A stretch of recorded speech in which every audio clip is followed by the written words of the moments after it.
And welcome back to what I imagine will end up being the final episode of my XCOM Blind Iron Man Classic LP. I know there are lots of things that I just said there, and some of them won't make sense to all of you. But I felt I needed to point this out once again, because it's been a very long time since I started this game, and there's been a couple of people who've picked it up midway through. Yes. Whatever happens here is the end, whether we win or whether we fail. Whether we've come all this way just to lose at the end, well, that's just the way the cookie crumbles with XCOM.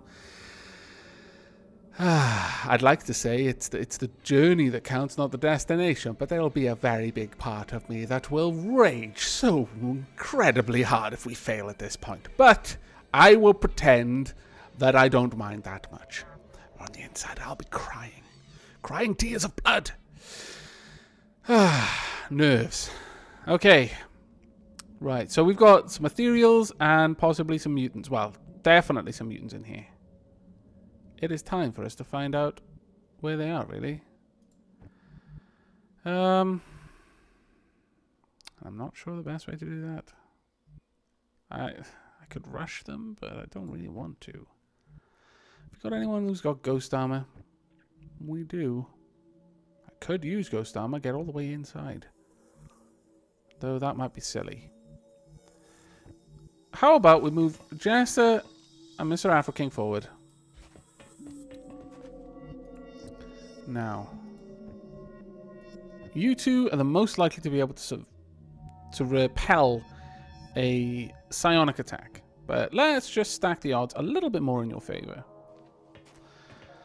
The main things I'm worried about here is an ethereal attack, because if Jester or Mr. Aavak get taken over, I think that's just going to basically be death to the rest of the squad. So everyone else, get into position.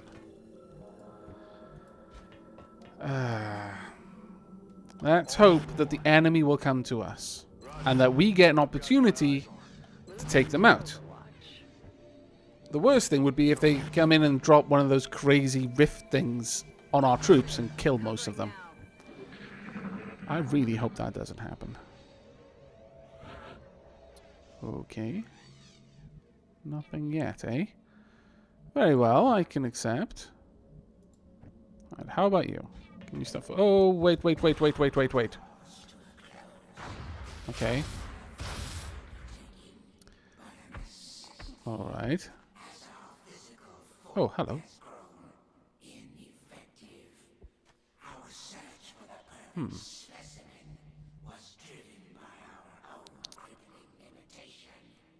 Okay. What exactly is your crippling limitation? Because I don't think you've noticed, but I mean, Dr. Valen was talking about how physically weak you are, but you're like tanks. You're more healthy than the mutant, and definitely more healthy than us.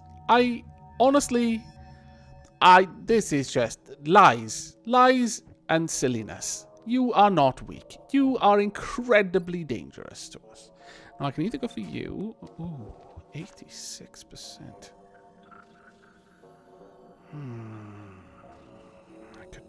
If I could take control of his mind. Oh, go for it. Come on, Jester. Come on, Jester. Oh, achievement unlocked. Xavier. Is this because I've taken... Ha-ha! It's because I've probably taken control of an ethereal. You fool! Okay, now we need to deal with him, though. I'm going to possibly do something stupid and move you into easy sight of the others, because then you can do a mind control on him. Thank goodness for Jester's lightning reflexes, though. Okay. We are making progress, people. Progress. Slow, but sure. We've now got an ethereal and a mutant on our side. Wow. Jester has become a ridiculously powerful psionic if he can take control of ethereals. That just is honestly frightening to me. Okay, let's... you know what? Just hunker down, because there's nothing else you could... Well, no. You might be able to shoot something if it walks around here, perhaps. I don't know. No, you definitely... Oh! See, this is what I mean about the camera. The camera is just being a dick right now. Here I was thinking, well, why can't I shoot across there? Well, the reason is there's a bloody big wall in the way. But the camera, in its infinite wisdom, didn't think that it was important for me to know this. This tiny, minuscule fact, this slight bit of tactical knowledge, which might have actually helped me, perhaps, maybe, probably not. That's what the game was thinking. He doesn't need to know it. There's nothing he can do with that information. It's not going to change what he tries to do. Oh, but it would have, game. Oh, but it would have. But okay, let's move into position now with what we've got and just hunker down where we can. Okay. And who else is in control? I can hunker you down as well.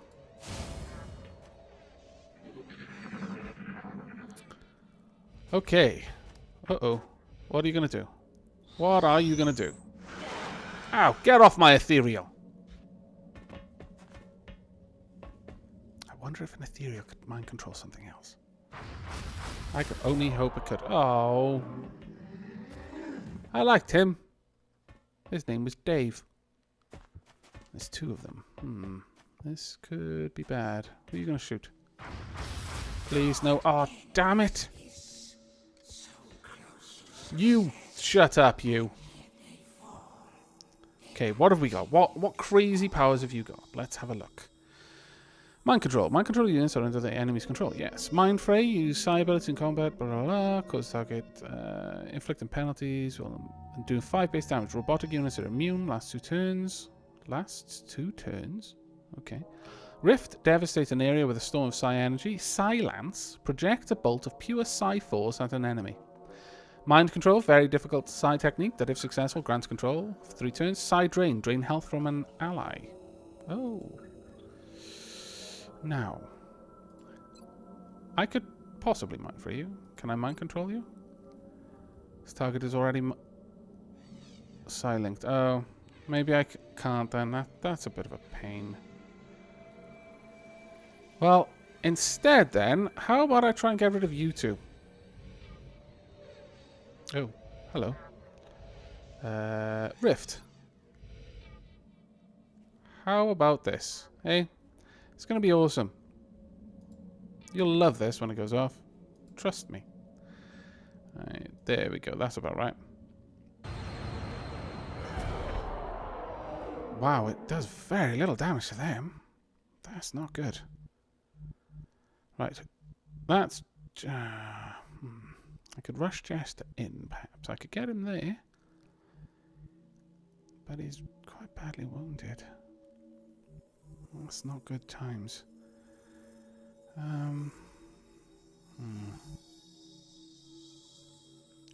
Or I could pull him back. Oh, he's got his own rift, actually.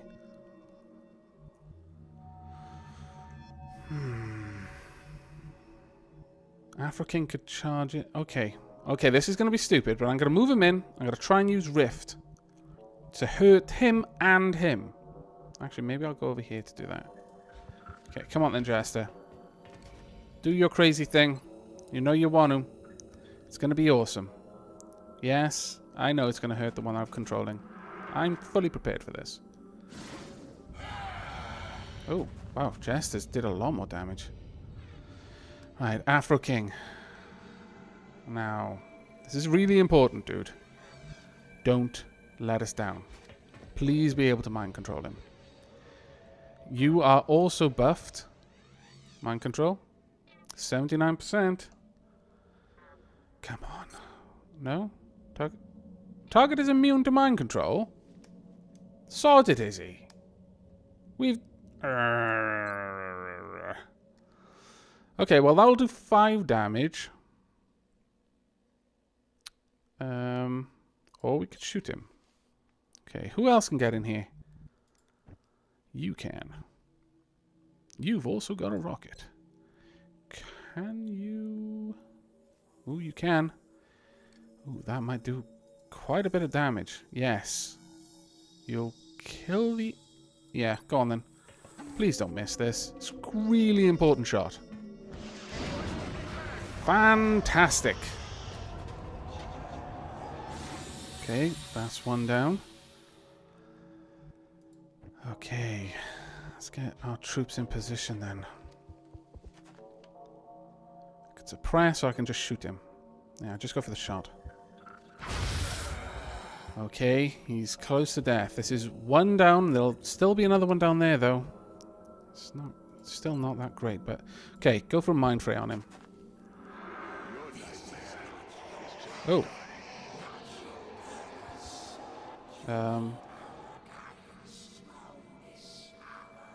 No, I'm fairly sure Jest is capable of honing this power anyway. Oh. There was another one, I was sure of it. Did he die? Never mind. Let's just get out of here. Oh, no. Jester. Oh, crazy teeth. Oh no, what's happening? No! Are you turning evil? Oh, wow! Oh, Jester, no. Heroic. Oh my goodness, it's just like the bomb going off all over again. Behaving like a dying star. What? That's becoming a black hole. What? Oh, At really? this distance, the Earth will be consumed. Dr. Valen, at even astronomical distances, if that became a black hole, the Earth would be consumed. You could literally measure it in astronomical units. It would still consume the Earth. Oh, Jester. Oh, man.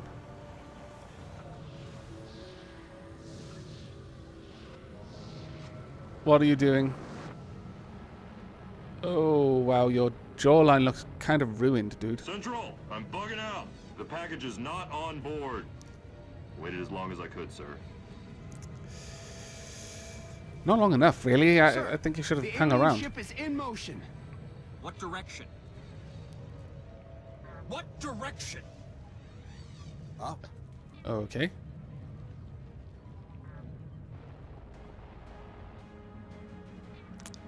Well, I wasn't actually expecting this at all. Wow. There was no crazy heroic death scene in the original. And, wow. Wasn't she just saying that ship was becoming a black hole? Because I'm fairly sure that if it became a black hole, even up in the sky, you know, we've just been over this. Jester. The tears of your forgotten future raining down from the heavens. It would be kind of terribly horrible if one of those just smacked the Sky Ranger just then. Wow. What?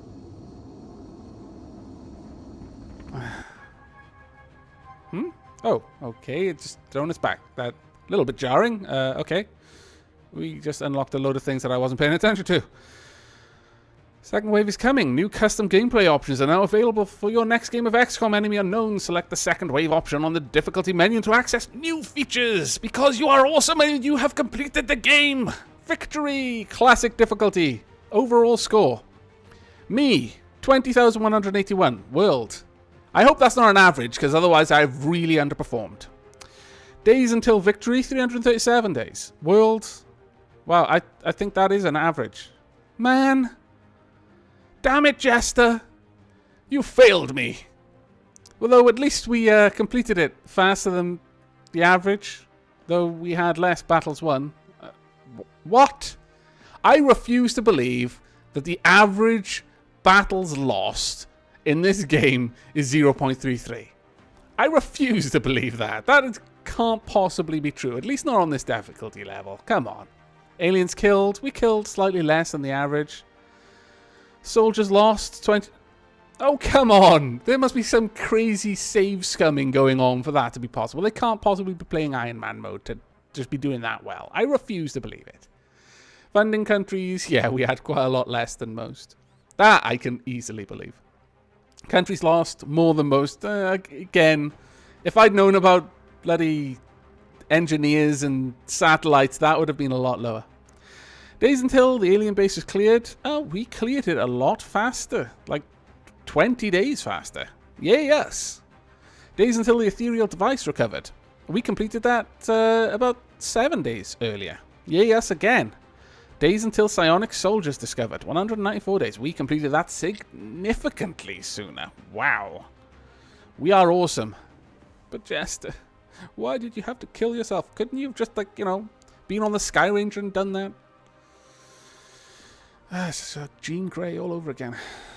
Battles fought 45, the world 43. So we fought more battles. That's kind of cool. Hang on. Oh, okay, this is different. Oh, this is combat stats. Okay.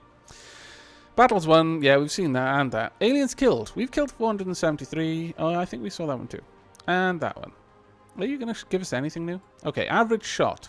57.6. The world 66. So we won having shot.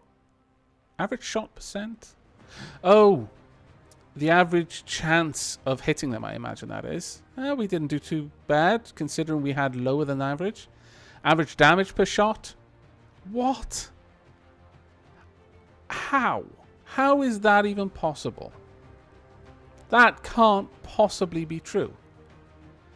Average number of turns per battle, 19. And the average for the world is 13. I can believe that. I'm a bit of a cautious player. One-shot kills, 213, versus the average for the world, 264. Okay. I don't really feel one way or another on that one. One-shot deaths, 30, versus the world of 7. Oh, is that where the alien shot us? And we don't... Well, I could believe that. And just take a sip of drink. It seems that we are, despite Dr. Valen's request, much more likely to blow an alien up than to try and recover its body. Yeah, yes. Soldiers hired. We hired a lot more because we had a lot of people who wanted to be named. Even though the majority of the ones that we hired weren't the right class or nationality, unfortunately. OTS upgrades purchased. OTS upgrades? I have no idea what that means. Maybe stuff from the Foundry or something like that. Days until first kernel, 191 days, whereas most people are 120. Damn it. A little bit behind on that one. Days spent in infirmary. Wow. It would appear that a lot more of our troops got badly injured than the average. Which doesn't really surprise me. If the rest of the stats are true, then everyone else's game, they're practically gods right from the moment they step through the bloody door. Psionic soldiers, 5. The average world is 3.81. That's actually pretty cool. We had more gifted people, though one of our most gifted sacrificed himself to save the rest of the planet. Don't think it was worth it, honestly. I think Jester should have just, I don't know, pulled the whole Dr. Manhattan and just psionically thumped himself over to another part of the galaxy and lived out the rest of his days building impressive spaceships made of glass. UFO shot down, 12 versus 11. That's not too bad. Interceptors lost, 0 versus 1. Yay for us, and not wasting expensive planes. Interceptors hired, 1 versus the world, 5. Yay for us again. Firestorms built, 3 versus 5. Oh, that's impressive, considering the others. Days until first firestorm. We built ours a lot sooner. Yay for us again. And if you're wondering, I am going to go through all of these stats. Dude, or dudettes, or whatever you'd like, whatever term you'd like to use for your various genders, of which there are so many that I'm not going to recount them. I've spent an awful long time playing this game. I intend to properly absorb the stats. So if you would like to skip forward, I won't hold it against you. But yeah, we are going to go through these. And if there's a credit screen as well, we're going to go through that too. Interceptors aborted. 3 versus 1.62. We were a little bit more cowardly, it seems. Aim assist used, 2 versus 2.61. We didn't really use these too often. They weren't that useful. Science and engineering. Scientists. 8. Come on now. You are clearly messing with me now, game.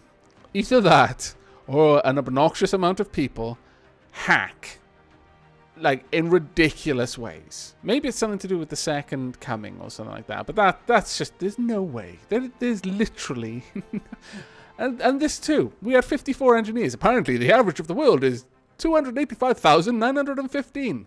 Yes. Laboratories built. We got more. Technologies researched. We researched less, really. What did we miss? Oh, it must have been something to do with that bloody ethereal. I should have captured one alive when I had the chance. Damn you, game! Average days per technology, 3.7, whereas the world's is 3.66. Well, with that many average scientists, I'm surprised it isn't 0.1. Alien species captured, we captured 6 versus 6.42. Workshops built, 4 versus 3.31. You know, we like having lots of research and workshops, I guess. Items built, just a little bit less than average. Facilities constructed, about the same. Adjacency bonuses, much less than most people. I guess I wasn't OCD enough about that. Foundry projects completed, 12 versus 13. Ah, well, I missed out on 1, I guess. Total credits earned. What? You are joking me. There are people... Well, there are enough people who earn stupid amounts that it averages out at 412,039 ultra super mega galaxy bucks. I refuse to believe such wizardry. 18,000 seems reasonable. Credits spent, 17,000 of the 18,000. And that's just bonkers as well. So literally, they only spend half of their money. Well, I guess. If you're earning that much, I guess there's not much to spend it on. Lyrium recovered. We recovered about half. Lyrium used. We used more. Really? That doesn't seem to make sense. But okay. We recovered a little bit less alien alloys and used a little bit more alien alloys. Again, doesn't make so much sense. Funding countries. Well, we didn't do too well on that one. But we had a bit of a fumbling start. Funding received. I don't believe you. You're lying to me. I'm just not going to pay attention. Continent bonuses 2 versus 3. Yeah, unfortunately, we did really let the ball slip on that one. And honestly, midway through the game, I thought that was how we were going to lose. That the countries would just pull out. I really thought that was going to happen. Especially, I can't remember which operation it was now, but one specific panic. And just before the alien base, I thought, yeah, like I said, I thought that was it. It was all based on whether we won that one panic mission. And that was the point where it all turned around. We won that single terror mission and reduced panic and avoided places abandoning us, and then won the alien base as well, which reduced panic even more. That was where it turned around. That, I think, like 1 or 2 episodes right in the middle there. Satellites destroyed. I got the impression that maybe it would happen because of the whole stealth satellite thing, but it's interesting that it didn't happen to us considering we were on classic difficulty. Days until second satellite, 38 days. We were like over 10 days later than most people. Days until third satellite, wow. Almost twice as late as most people. Days until first continent covered, 180 days. That wasn't so bad, I guess. And now it looks like the credits.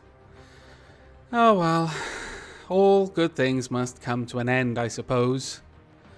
And although kind of sad, the ending here was pretty heroic. I think even Jester will have to admit that tragic, although his sacrifice was, you know, you can't really top that.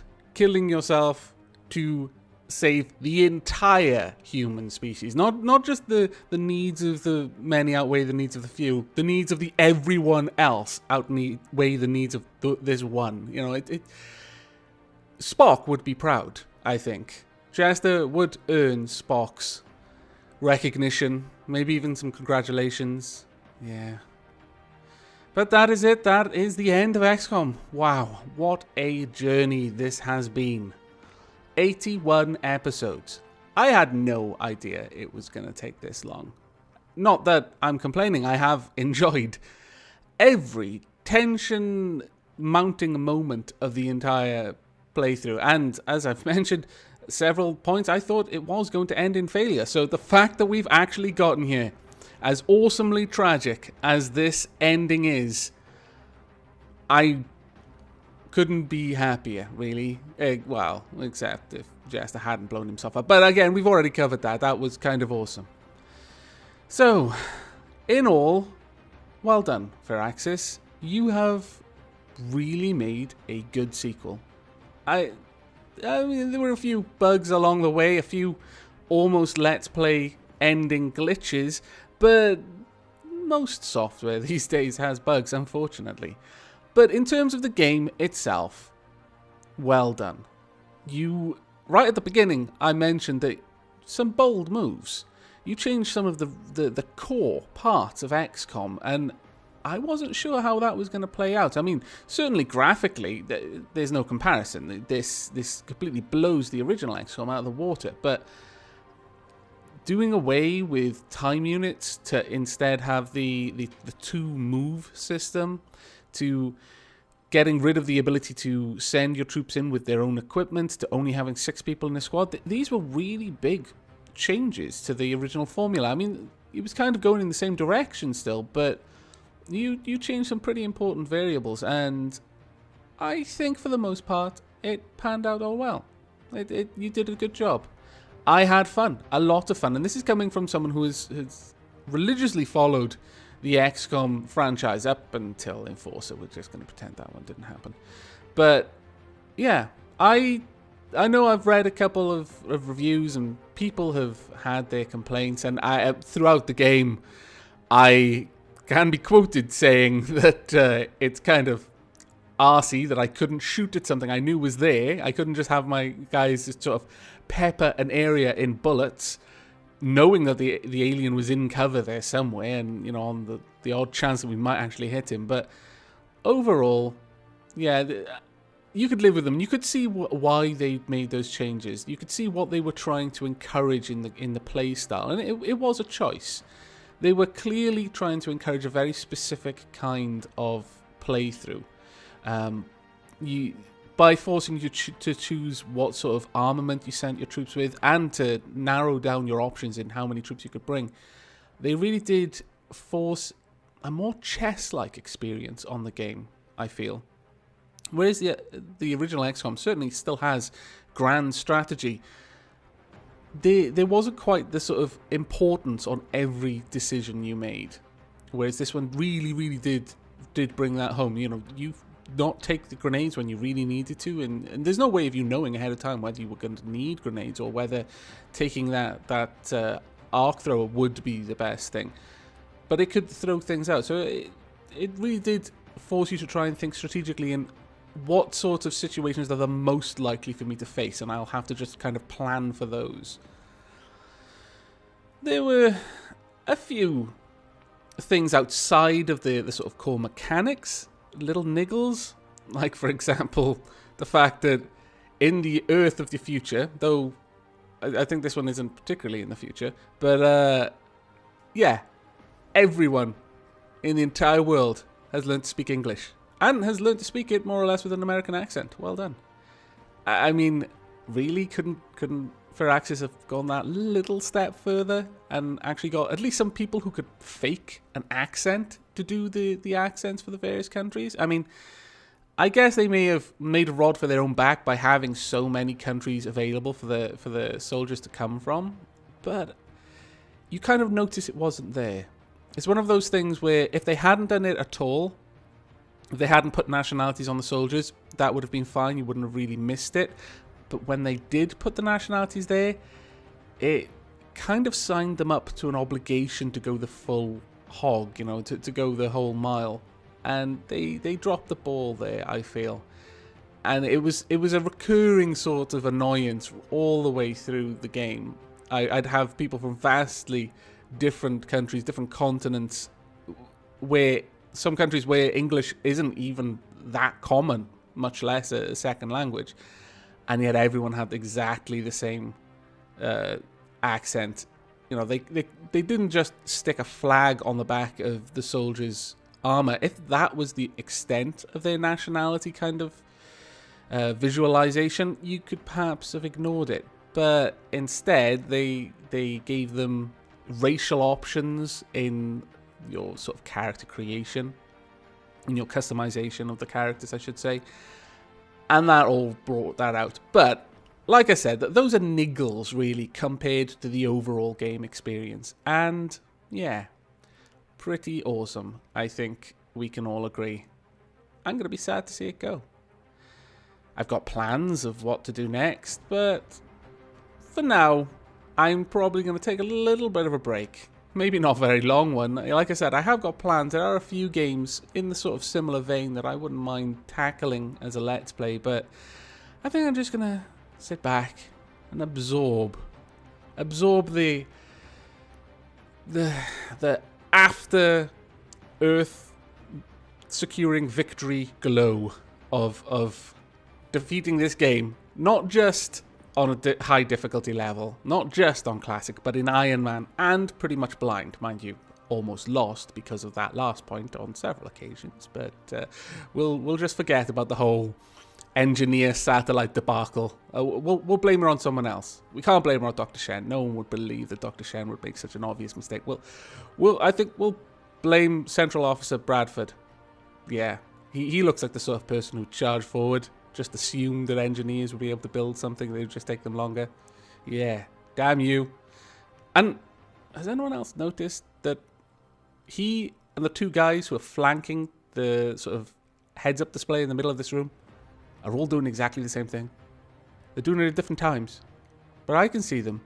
Is this something that they're taught in sort of like ops room training? How to stand in front of a massive globe and pretend that you're doing something? Because they're not really talking into those headsets. They're just making it look like they're talking into them so they don't have to do work. Damn it. Mind you, this could just be them sulking because they weren't invited to the after alien destruction party. Everyone else is there, you notice. There's no Dr. Valen in this room. There's no Dr. Shen. They're off. Well, I'm not going to really say what they're doing. It's probably something horrible involving gimp suits. You know Dr. Valen as well as I do, unfortunately. To bring back onto the point of the nationality, there's an Italian cast. What? Well, I realize that this is more than likely because they had to voice the game entirely in Italian to sell it there, and a German cast and likewise, but why couldn't they have just gotten a couple of those people who were on those casts to do voiceovers in an English accent for the rest of it? Well, I don't understand. Why did you have to drop the ball like that for Axis? I forgive you. I forgive you because I won. I wouldn't forgive you if we'd lost. I hold a grudge, I think, if we'd lost. But we didn't lose. We were victorious, ultimately. Now, some of you might have watched this and be wondering, look pretty fun. Should I get it? My thoughts on that is yes. If you've got the money, pick it up. It's a solid game. I've spent more than my time's worth. I've got more than my money's worth out of the purchase. I don't think I've seen it on sale on Steam previously, but if it was on sale, definitely pick it up. If not, personally, I still think it's worth the full game price. I know there's DLC out for it. I am probably not going to pick up the DLC, at least not right now, maybe if that's on sale, just because I think all it adds really is a couple of extra missions, and why do we need extra missions? We've won. There's no real point in us getting extra missions at this point. It's just making work for us. We can just sit back in our awesome base, pushing people into the Scilab test tubes, berating them for not being gifted when they come out and can't crush things with their minds. But question begs, what happens now? I mean, Jester's gone, and he was certainly the most powerful of all the psionics, but, well, there are other psionics, and they're still here. Yes. Possible sequel tie-in, maybe. But that is it from me, and indeed from XCOM. Thank you very much for being with me, for sharing this journey with us. And until next time, and as always, do take care.